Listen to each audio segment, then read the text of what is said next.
बहनों और भाइयों, हम सबको याद रखना होगा 2017 के बाद की डबल इंजन सरकार की यात्रा। 2017 के पहले उत्तर प्रदेश में क्या था? भय था, आतंक था, उपद्रव था, अराजकता थी, बीमारी थी, दंगे थे। न बेटी सुरक्षित थी, न व्यापारी सुरक्षित था। ये कौन लोग थे जो जाति की राजनीति करते हैं, जाति के नाम पर अपने परिवार की बात करते हैं, जाति के नाम पर प्रदेश के नौजवानों के भविष्य के साथ खिलवाड़ करते थे। ये वही लोग हैं जिन्होंने आप सबके सामने, प्रदेशवासियों के सामने पहचान का संकट खड़ा किया था। पहचान का संकट, ये वही लोग हैं जिनके कारण प्रदेश अपनी पहचान के लिए मोहताज हुआ था। नौजवान के सामने पहचान का संकट खड़ा हुआ था।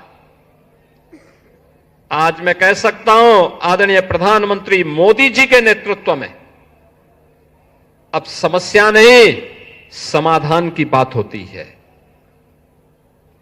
अब माफिया और मच्छर और इंसेफ्लाइटिस नहीं, बल्कि गोरखपुर की वर्ल्ड क्लास सड़कें, AIIMS, fertiliser, medical college, AYUSH विश्वविद्यालय और गीडा में आ रहा ना निवेश, पूर्वांचल एक्सप्रेसवे का लिंक एक्सप्रेसवे आज एक गोरखपुर की पहचान बन रही है।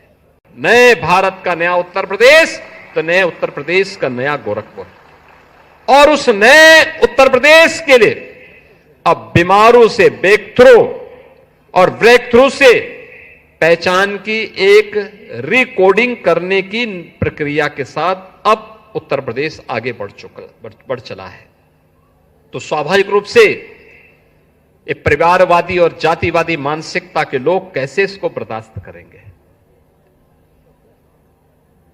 जो दंगाइयों के हम परस्त थे, उनके सामने नाक रगड़ते थे दंगाइयों के सामने,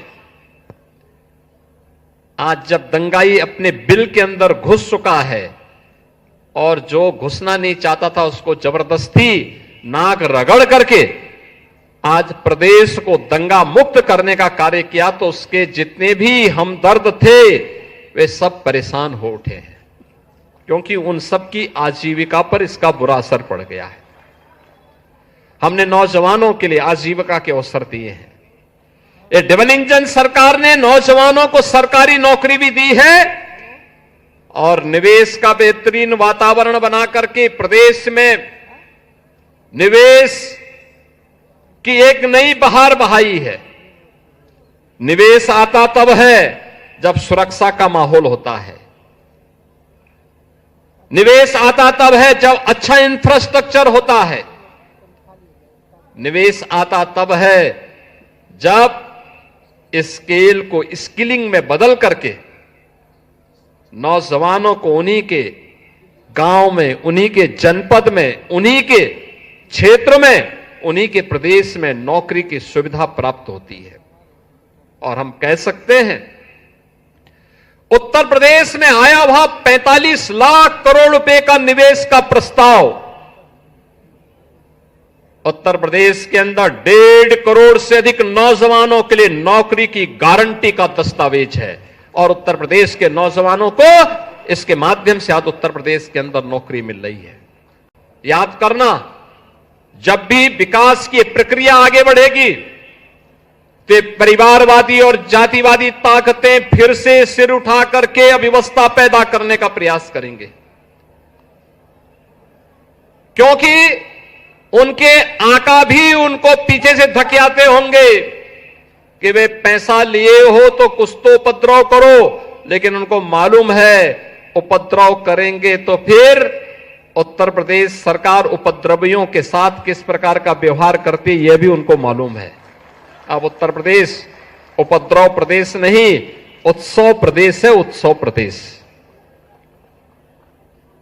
कोई सोचता था प्रयागराज में माघ मेला, यानी कल्पवासी आते थे, कुछ पूज्य संत जाते थे, इनकी संख्या सीमित होती थी 10 लाख 15 लाख तक। मौनी अमावस्या के दिन 4.5 करोड़ श्रद्धालुओं ने, कल्पवासियों ने, पूज्य संतों ने त्रिवेणी में डुबकी लगा करके, आस्था की डुबकी लगा करके अपनी आस्था को व्यक्त किया। बसंत पंचमी के अवसर पर 3.5 करोड़ से अधिक श्रद्धालुओं ने प्रयागराज में जाकर के त्रिवेणी में आस्था की डुबकी लगाई। निरंतर वहां पर श्रद्धालु देश और दुनिया से आ रहा है, क्योंकि उसे मालूम है कि डबल इंजन की सरकार उसे सुरक्षा भी देगी, सुविधा भी देगी। और सुरक्षा और सुविधा की गारंटी क्या मिली? लोग आज प्रयागराज में, काशी में, अयोध्या में, गोरखपुर में, मां विंध्यवासिनी के धाम में, नैमिषारण्य में, ब्रज तीर्थ में अपार भीड़ लगी है, अपार भीड़ लगी है। अभी मैं परसों ही श्री बांके बिहारी मंदिर में वृंदावन गया था, क्या भीड़ थी। बहनों और भाइयों, विकास की इस यात्रा को अनवरत बनाए रखने की आवश्यकता है। सुरक्षा के इस माहौल को इसी मजबूती के साथ आगे बढ़ाने की आवश्यकता है। और विकास की प्रक्रिया जब एक साथ आगे बढ़ेगी तो विकसित भारत के जो संकल्प हैं उनको हम पूरा करने में सफल होंगे। आने वाली पीढ़ी का भविष्य उज्जवल होगा।